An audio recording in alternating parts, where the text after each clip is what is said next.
महाराष्ट्र में एमवीए सरकार का विघटन हो चुका है, सरकार गिर चुकी है। अब संजय राउत जो लगातार बयानबाजी कर रहे हैं और कह रहे हैं कि अब सभी को सभी से खतरा है। क्या मायने निकाले हम इन ट्वीटों के जो अब संजय राउत के निकल के सामने आ रहे हैं? किसी न किसी बात पे वो अब बयानबाजी कर ही रहे हैं।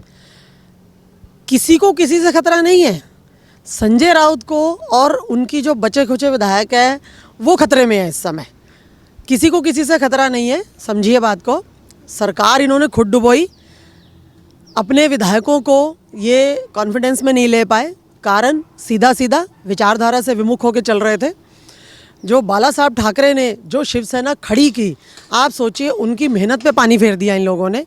जितने सालों से, आज 20 साल से भारतीय जनता पार्टी और शिवसेना साथ थी। जब सरकार बनाने की बारी आई तो पद के लालच में इन्होंने मुख्यमंत्री पद चुना और शिवसेना के जो विरोधी पार्टियां हरदम रहीं, जैसे कांग्रेस का नाम ले लो आप या एनसीपी का ले लो, उनके साथ मिलके इन्होंने सरकार बनाई।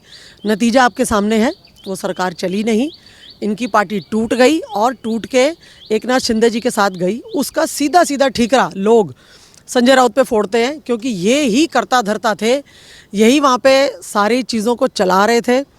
उद्धव ठाकरे को सारे गलत जो विचार थे वो यही पास करते थे, जिसकी वजह से आप देखिए कि पूरी की पूरी शिवसेना को संजय राउत ले डूबे। आज अगर एमवीए सरकार का विघटन महाराष्ट्र में हो चुका है तो संजय राउत और बागी विधायकों के ऊपर नाम लगाते हैं जो कि आज महाराष्ट्र में सरकार बनाकर बैठे हैं। कहते हैं इनकी वजह से हमारी सरकार टूटी है।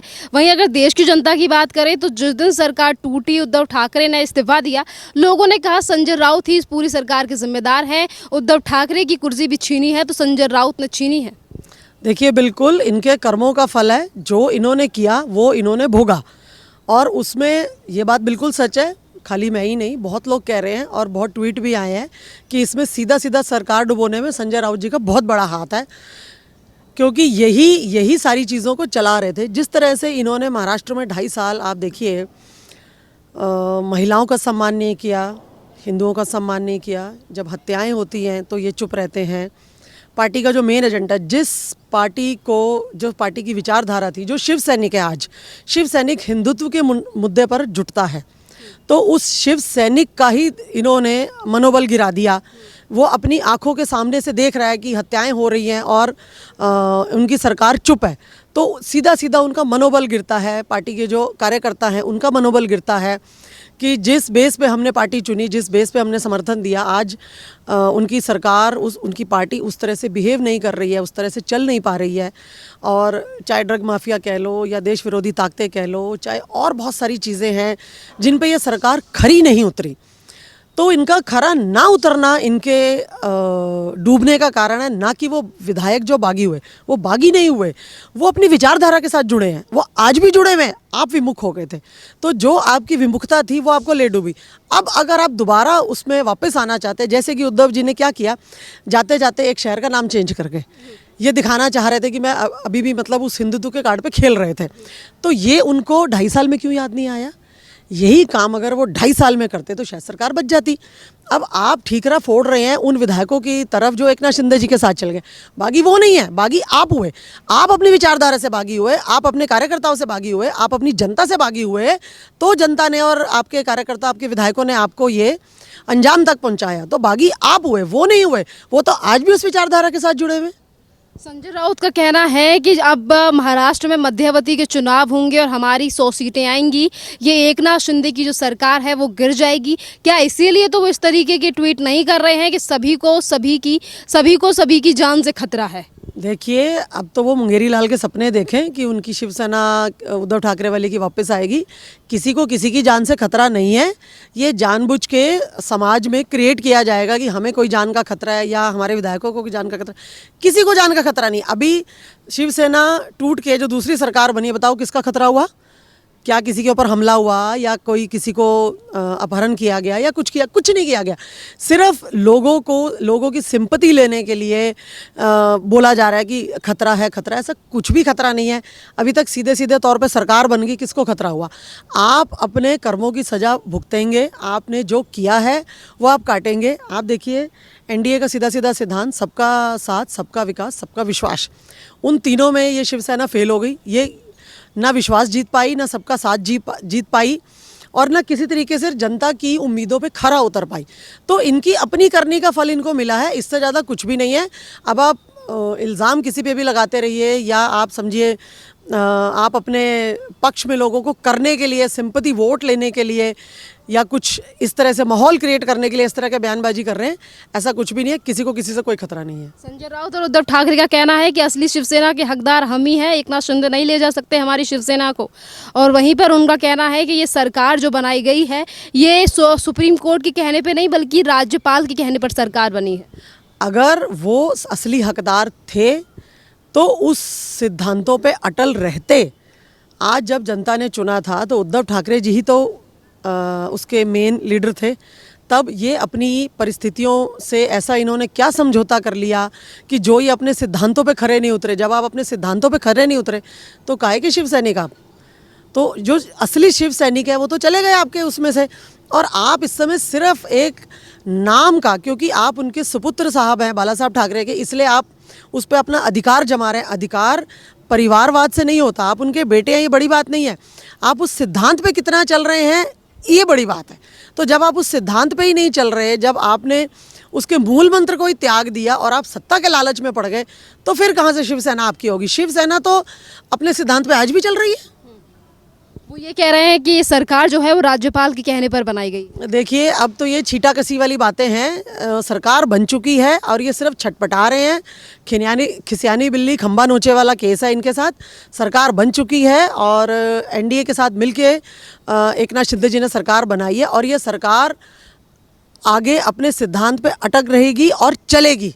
तो उसी की बौखलाहट अभी ये दोनों लोग दिखा रहे हैं, चाहे उसमें उद्धव ठाकरे जी हों चाहे संजय राउत जी हों। वो सिर्फ बौखलाहट में इस तरह की बयानबाजियां कर रहे हैं, उससे कुछ होने वाला नहीं है। सरकार चलती रहेगी। कितनी मुश्किलें बढ़ने वाली हैं उन नेताओं की जिनके ऊपर केंद्रीय एजेंसियों की जांच चल रही थी, चाहे फिर वो संजय राउत हो या फिर जेल में बंद अनिल देशमुख या नवाब मलिक, क्योंकि अब महाराष्ट्र में सरकार परिवर्तन हो चुका है।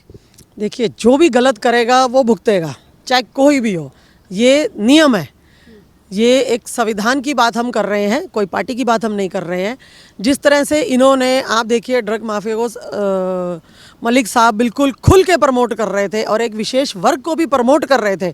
वो अब सीधा सीधा हाशिए पे आएंगे और जितनी भी जांच है वो इनके खिलाफ की जाएगी और दूध का दूध पानी का पानी होगा। जनता ये समझे तो सही कि जिस तरह से ये लोग सपोर्ट कर रहे थे, जितना पैसा इन्होंने इधर से उधर किया, चाहे कितने मनी लॉन्ड्रिंग के केस हो इनके ऊपर, चाहे ड्रग माफियाओं के साथ ये लोग मिले हों, चाहे देश विरोधी ताकतों के साथ मिले हों, वो सारे केस अब इनके खुलेंगे। उसका मतलब ये नहीं कि सरकार बदली, ये संविधान कह रहा है। संविधान कह रहा है, ईडी कह रही है। ईडी एक केंद्रीय एजेंसी है, संवैधानिक तरीके से चलती है। सरकार बदल गई वो एक दूसरी बात है, लेकिन पहले वो एजेंसियां प्रेशर में काम कर रही थी और संजय राउत जी और उद्धव ठाकरे की सरकार उनको काम नहीं करने दे रही थी। तो अब वो एजेंसियां खुल के अपना काम करेंगी और जनता के सामने जो सही बात है उसको पेश किया जाएगा। चाहे कुछ भी सही बात निकल के आए, लेकिन सही बात निकल के आएगी, क्योंकि कहीं ना कहीं ये लोग लिप्त पाए गए थे। तभी इस तरह की बयानबाजियां, जब आप किसी चीज़ को सपोर्ट करेंगे तभी तो आप उसके सपोर्ट में बयान करेंगे ना। तो अगर आप उसके सपोर्ट में बयान कर रहे हैं तो इसका मतलब आप कहीं ना कहीं लिप्त हैं। तो वही चीज़ अब ईडी खोल के जनता के सामने दिखाएगी कि कहाँ कहाँ ये लोग इस तरह की चीज़ों में लिप्त पाए गए हैं। और अगर कुछ इस तरह से मनी लॉन्ड्रिंग के केसेस इनके ऊपर होंगे या देखे जाएंगे, या इनके जब पूरे खाते वगैरह देखे जाएंगे, तो उसमें जो भी निकल के आएगा वो जनता के सामने दिया जाएगा। अगर हम बात करें सत्ता परिवर्तन की बात और केंद्रीय एजेंसी की जांचों की, तो आईटी डिपार्टमेंट पहले ही भेज चुका है शरद पवार के लिए नोटिस और उनसे ब्यौरा मांगा गया है। 4 से 5 मतलब पुराने 4 से 5 बार जो चुनाव हुए हैं उनका ब्यौरा मांगा गया है। वहीं संजय राउत के ऊपर भी एक मामला चल रहा है जो कि 1034 करोड़ रुपए का है। वहीं अभी कोर्ट की तरफ से भी संजय राउत के खिलाफ एक अरेस्ट वारंट जारी किया गया था। इस पूरे मामले को किस तरीके से देख रही हैं, जिस तरीके से केंद्रीय एजेंसियों की जांच लगातार बढ़ती जा रही है संजय राउत से लेकर शरद पवार तक?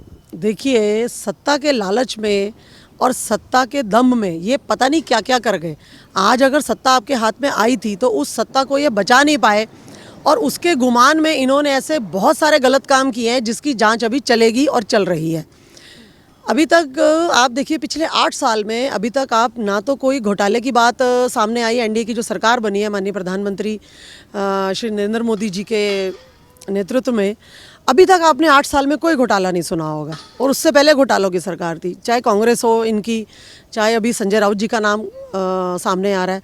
कांग्रेस भी आप देखो कहीं ना कहीं घोटालों में लिप्त पाई गई थी, और अभी जब इनके घोटाले खुलेंगे तो जनता के सामने, चाहे शरद पवार जी हैं, उनके अगर जांच हो रही है तो उनको जांच में सहयोग करना चाहिए। अगर जांच में कुछ निकल के नहीं आता तो वो भी जनता के सामने आ जाएगा, लेकिन अगर निकल के आया, जो कि 90% कन्फर्म है कि निकल के आएगा, तो सीधी सीधी बात यह है कि क्या आपने अपने पद का नाजायज़ फ़ायदा उठाया, आपने गलत इस्तेमाल किया, आपने अपनी गरिमा का गलत इस्तेमाल किया, क्योंकि सरकार आपकी थी और आप घोटाले पे घोटाले करते चले गए, और आपको लगता है कि जनता चुप रहेगी। देश बदल चुका है मैडम, देश बदल चुका है। सरकार चलाना, निष्पक्ष तरीके से चलाना, ये इम्पॉर्टेंट है। ये नहीं कि सरकार आपके हाथ में आई और आप घोटाले पे घोटाले, जैसे पिछली सरकारों में होते थे। जैसे 2014 से पहले हम लोग देखते थे कि जी सरकार का दूसरा नाम मतलब घोटाला। तो इस तरह की सरकारें अब नहीं चलती हैं। अब अगर आप कल्प्रिट हैं, अगर आप दोषी हैं, तो आपको सज़ा मिलेगी, और इसकी जांच अभी चलेगी, और ये लोग जांच में सहयोग भी करेंगे, क्योंकि कहीं ना कहीं ये छोड़े नहीं जाएंगे, ये बख्शे नहीं जाएंगे, जनता इनको माफ़ नहीं करेगी।